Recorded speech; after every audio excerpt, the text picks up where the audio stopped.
Welcome to the Connected Leaders Academy virtual conference designed to reshape your vision of transformation. As we navigate the evolving business landscape, our speakers will unveil innovative strategies to manage and initiate change. Prepare to adapt, innovate, and lead, ensuring your role in this transformative era. Hi, I'm Raquel, your GPS for Success. And as leaders, we're always trying to figure out, how do we inspire others around us? How do we stay in our zone of genius? And how do we flow in a way that's going to multiply our results? Because that's what we really want. And so what I'm promising you is, in the next few minutes, I'm going to give you three things. One, I'm going to give you a clear framework to maintain your flow state, which is your zone of genius.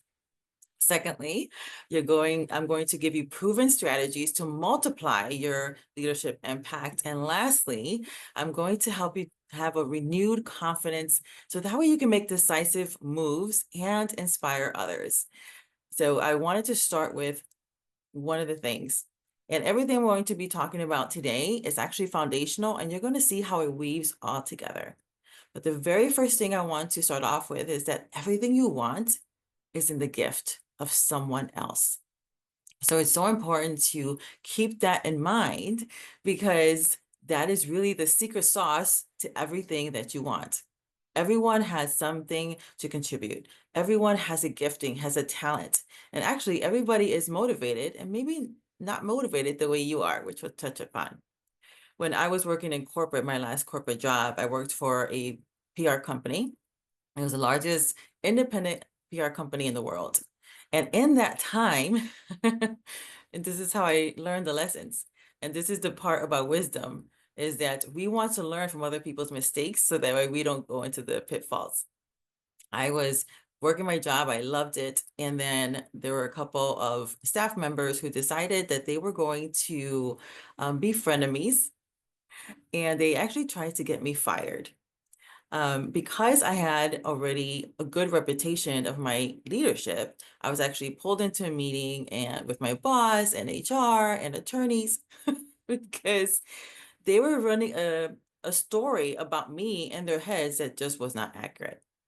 And so what happened is that I was pretty much put on probation, and my boss put his reputation on the line and said, Raquel, we'll fix it. And they looked at me and said, Raquel, fix it. I was like, okay, I will fix it. But I didn't know what I was going to do to fix this erroneous scenario that was running and was really starting to tarnish my reputation over things that were just not true. And so what did I do? What do we do, right? As leaders, when things happen, we look and we search out and we pivot. And in that, I knew intrinsically that, right, everything I want is in the gift of someone else. And maybe there were just some things that I was not pulling out of them, their gifting, their way of viewing things, their motivations. And so I started to study. I started to study personality gift clusters. And as I did that, I started to see immediate results. And that's the thing, is that you might be in a scenario where people are saying things against you, setting things up, even for your downfall. But what I was thinking about today was that Abraham Lincoln, I think it's Abraham Lincoln quote, about how do you turn your enemies, right? You make them into friends. Within a year, those same people that were trying to get me fired ended up being my evangelists. And they're like, oh, Raquel changed so much. I didn't. Actually, I was still the same person. I still had the same character. I was still delivering everything that I was delivering to them before, but I recognized that truth, that everything I want is in the gift of someone else. And then I took ownership. How was I not communicating in a way to pull that out of them? For me, I found the easiest way to connect with people is really studying the DISC model, DISC. And I was able to learn it so fast and be able to leverage that knowledge. Everything that people believe, myself and you included, is just a story. It is just a story that we believe. And understanding that, I was able to then change the story that they believed about me. There's this other misnomer about being a self-made person. There is no such thing because everything you want is in the gift of someone else. And this is one of the things is to remember over and over again, which leads me to the next thing about that everyone is motivated, but maybe not the way you are. And what happens is that if you are a natural born leader, and all of us are, but we lead differently. But for those who have more of a dominant personality, where they just feel very big when they walk into the room, that's what I'm calling a natural born leader. And so if you have this kind of dominant energy, this dominant personality, what happens is that you can misread people and think that maybe they're lazy, but they're not lazy. They just have a slower pace of life. So I wanted to give you just some quick tips on how to really motivate people by first figuring out what energy they're actually in. And so a natural born leader, they're going to talk fast, they're going to think fast. If you're speaking to them, they might give you that wave of hurry up, pick up this pace. They want to be spoken to in bullet points. They are huge visionaries. And while all leaders are huge visionaries, that's what they focus on.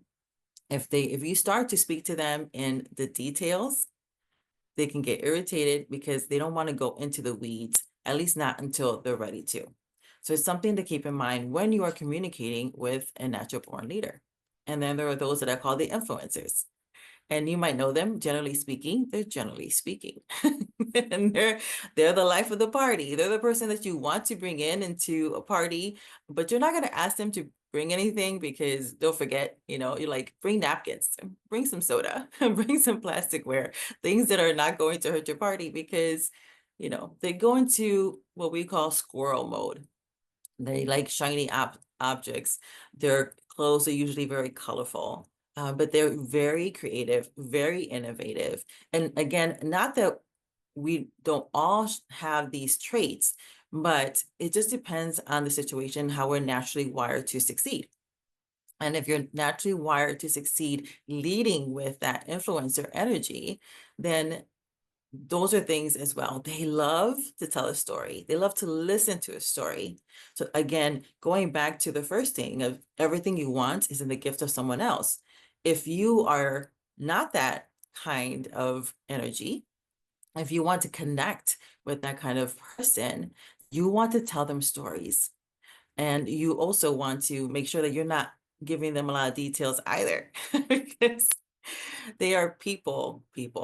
And so they might nod and they might smile and they might even agree with what you're saying, but they probably have checked out. So those are the things to really recognize when you're dealing with somebody who has a high influencer, creative kind of personality. Sometimes they get misdiagnosed and called ADD or ADHD. It's actually just the way their brain works. And it's interesting because for these kinds of people who have this kind of energy, a lot of inventions actually come out of them because they're so open, so creative, so innovative. So if you're looking for innovation, you want to look for somebody with that personality gift cluster. And then the next one is what I call the salt of the earth. And you know who they are. They're the person that you can always count on. They're the backbone of everything. They're the ones who, their clothes, if you think about it, is very soft, very huggable. They have this kumbaya kind of energy, very like golden retriever kind of energy. And so in those, for them, right, they have a slower pace of life. It's not that they're slow, is that they're slower than the natural born leader and the influencer. Right? Because the influencer and the natural born leader, that's what they have in common. They like to move fast. The natural born leader, that person wants results. For the influencer, this is the main thing you need to know about them, the F word. Is it fun? If you can make it fun for them, then you're going to get their attention. Now, to the natural born leader, the natural born leader might look at the influencer and think, grow up already, be an adult. Not everything is fun. But every personality gift cluster is here for a reason. And what the influencer does is to remind us to get back to that childlike state, because that's where you're most creative, most innovative, and that's where you can really enjoy life. For the salt of the earth, what's important to them? Family, friends, mission. That's what's important to them. So when you're connecting with the salt of the earth, it's understanding their motivations, because the motivation for a natural born leader normally is something success. They love to be the one that is known for a certain thing. They might really gravitate toward even high-end brands, things like that, because of the status. There's nothing wrong with that. Everybody is beautifully and wonderfully made. And so if you are a salt of the earth, you might misjudge a natural born leader and think that they're materialistic, or that they're not really focusing on the things that are important. But that's not true. That is important to them, because we need people like that. We need people to be able to have the vision, to hold the vision, to be able to think bigger than life, to own the space, because that is the gift that the natural born leader gives us, by being able to witness that and to be like, it's okay to come into the spotlight. It is okay for us to own our space. It is okay for us to own our expertise. And so for the salt of the earth, they might have a poster. It says, with you've probably seen it. It looks like a cat. It's like, hang in there, baby. Because that is what's important to them. They are so gifted at collaboration. They're so gifted at making sure that everybody feels seen and welcomed. They are so good at making sure that the team is being resourceful. That is part of their gifting. So when you're thinking about or trying to connect to somebody who is a salt of the earth, then you want to, if you're a natural born leader or an influencer, you want to slow down your speed of your speaking just a little bit, slowing down your pace just a little bit, because it's part of the mirroring. They will feel connected. Ask them about their family, their mission, their friends, what is important to them, their vacations. And again, they have a slower pace of life than the natural born leader or the influencer.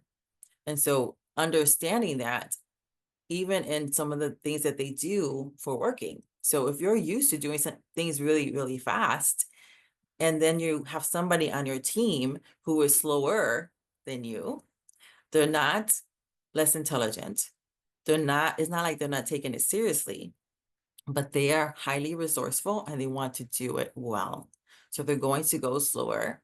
And these are the kind of people who really understand the details. If you're looking for a team member, you're like, okay, I have this vision, and now I have this creative component. How can we pull this off? That is really one of the genius natural giftings of a salt of the earth, because they are highly resourceful. They can take your vision, natural born leader. They can take your creativity, influencer, then look at what you already have. I'm like, okay, based on what you already have, this is how you can do it. This is what you can leverage what you're doing right now. And then we move into the critical thinker. And the critical thinker probably has the slowest pace of life, because what motivates them? What motivates them is to be the expert. What motivates them is knowledge. What motivates them is being able to do things as perfectly as possible. So because of that, they have the slowest pace. So how can you recognize them? They usually are wearing all kinds of shades of beige. So you might look at them and talking about like pants, and they're like, and they have usually like a monotone voice, and it's very slow. So they will be speaking at a slower pace. And if you ask them about their pant colors, they're like, well, it's beige. And they're like, no, it's eggshell, it's off-white, it's white, it's cream. And you're like, dude, that's all beige. But they are very good at seeing the pitfalls. And so with critical thinkers, they have been mislabeled as negative Nellies. They have been mislabeled as party poopers, but they're not. Their genius, their natural genius is to be able to poke holes. This is what you need actually in a true mastermind. People like to use that word, but they're actually not using it correctly, because a mastermind has a vision and then everybody's working toward that vision. So let's call it another word, a project. So let's say you have a project and you want it to be very successful. You need somebody who is the natural born leader. That person is going to cast a vision for the project. Then you want to bring in the influencer, because they're going to come in with the creativity, the insight, the innovation. And then between the influencer and the natural born leader, you're going to flush out the vision even more. Then you want to hand it over to the salt of the earth person, because they're going to be able to see what do you already have again in your hands that you can leverage in order for you to do it with the most amount of profit, right? Because you're leveraging your own resources. Then you give it to the to the critical thinker to punch holes in it. That is their gift. Critical thinkers save us so much money, so much time, so much energy, because they're able to see naturally how it's not going to work. And so what happens, again, going back to the first thing, everything you want is in the gift of someone else.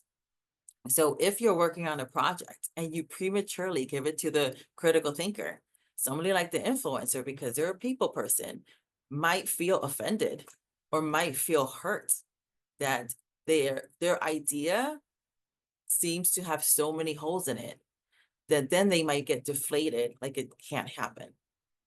But when you realize that the critical thinker, because of their ability to punch holes in things, that they are actually saving you time, you can then come to that conversation with that in mind. And then you can actually look forward to them punching holes in it, using their expertise, because that's their motivation.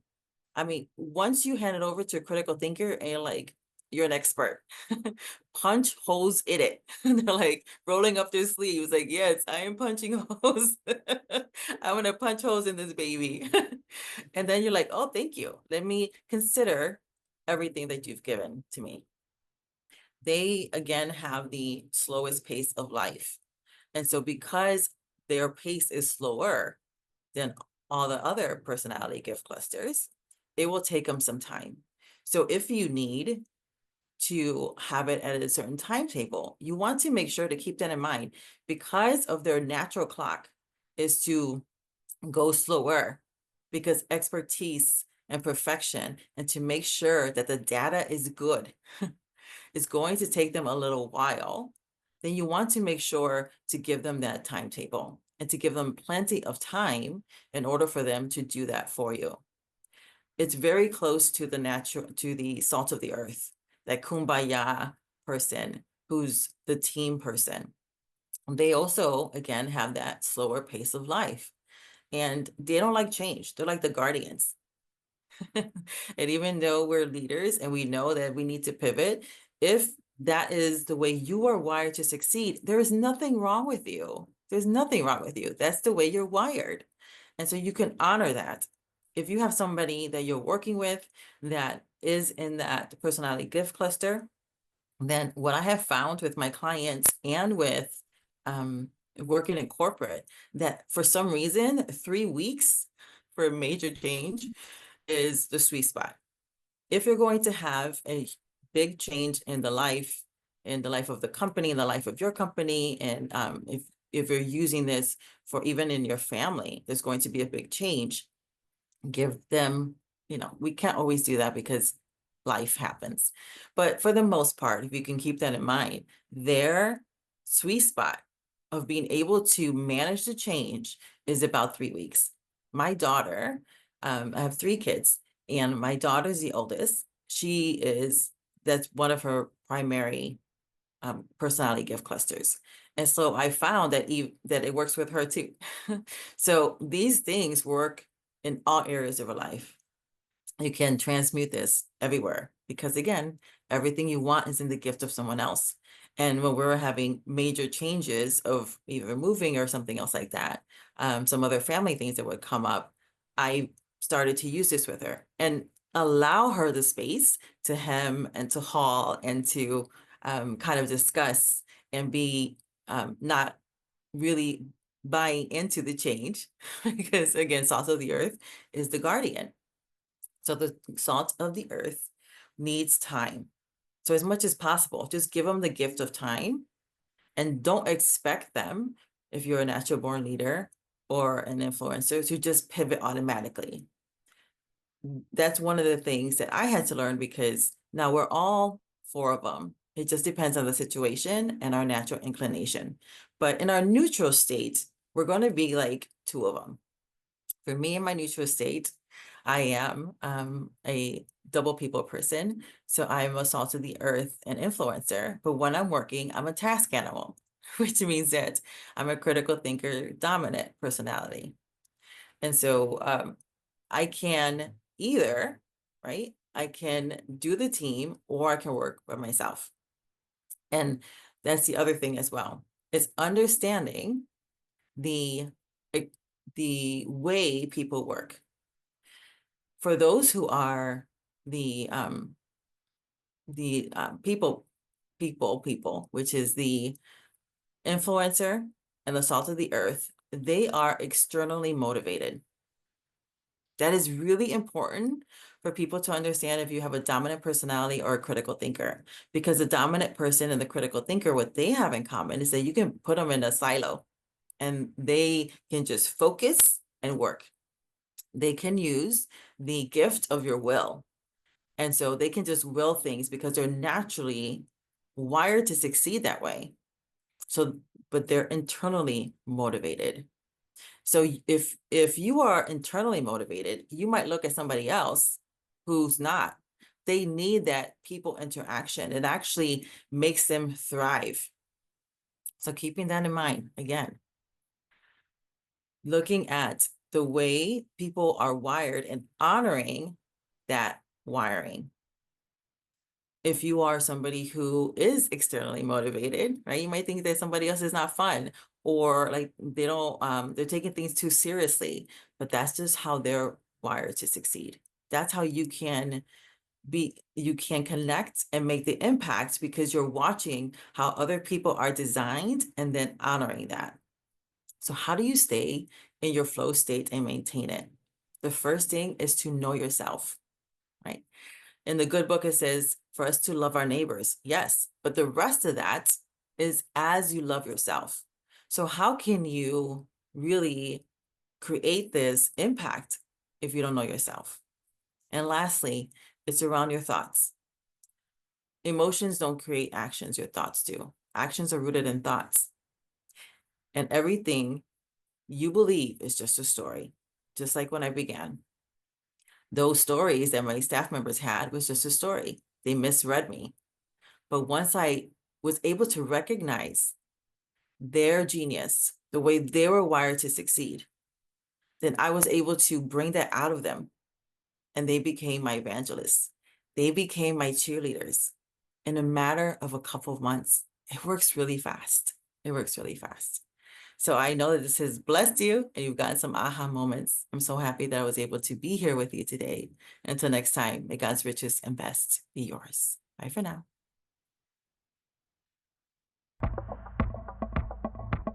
Thank you for participating in today's enlightening session. As we transition to our next expert, remember that each strategy and insight is a step toward becoming a transformative leader in your field. Visit ConnectedLeadersAcademy.com to stay engaged and informed. The journey of change is ongoing. Let's move forward together.